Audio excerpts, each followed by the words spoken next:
I think it's a language. Apart from the physical nature of holding this instrument and playing it, I think people that do it from a very early age, it becomes an extension of them. You speak through the instrument, through music. I feel very fortunate that my parents were, apart from being musicians and teaching us music, they also listened to music all the time.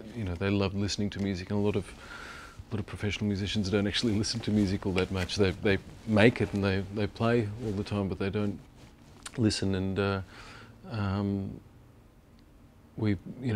was always full of stereos going at the same time, and absorbing all this, I think, is a part of it. It's like learning any other language. The more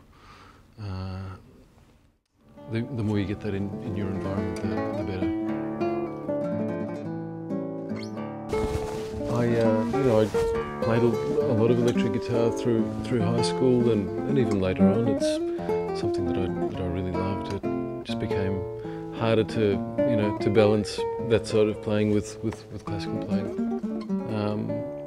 One of the first bands that I was in was, we played a lot of rock, but it was, I guess, more, it was very, very technical, hard rock.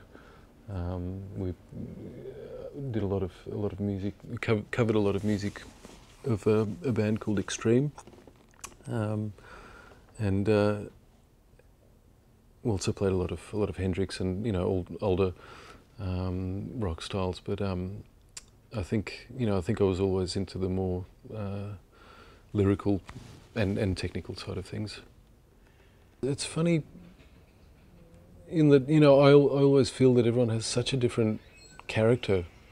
Everyone's got something different to say. If you're strong, if you've got a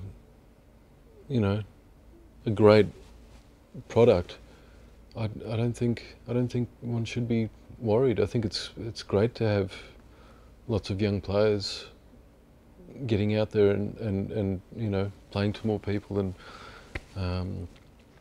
I guess educating more wider parts of the audience. I think it all kind of helps generating more interest in this kind of art form.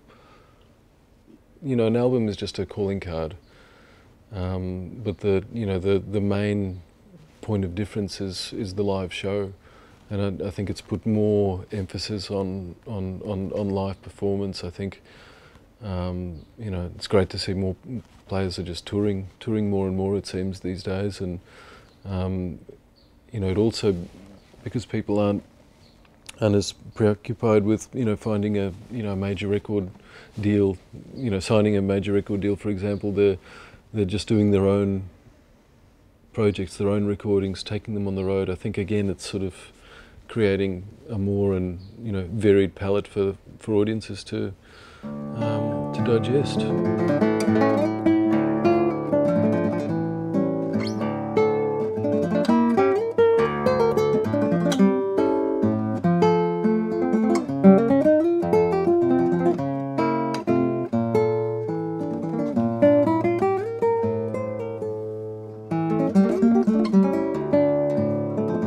was very exclusive before, and now I think it's more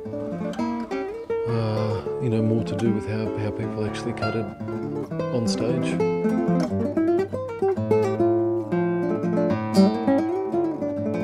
I think concerts will always be with the sort of music that we play at this stage, unless we branch out into something very, very different.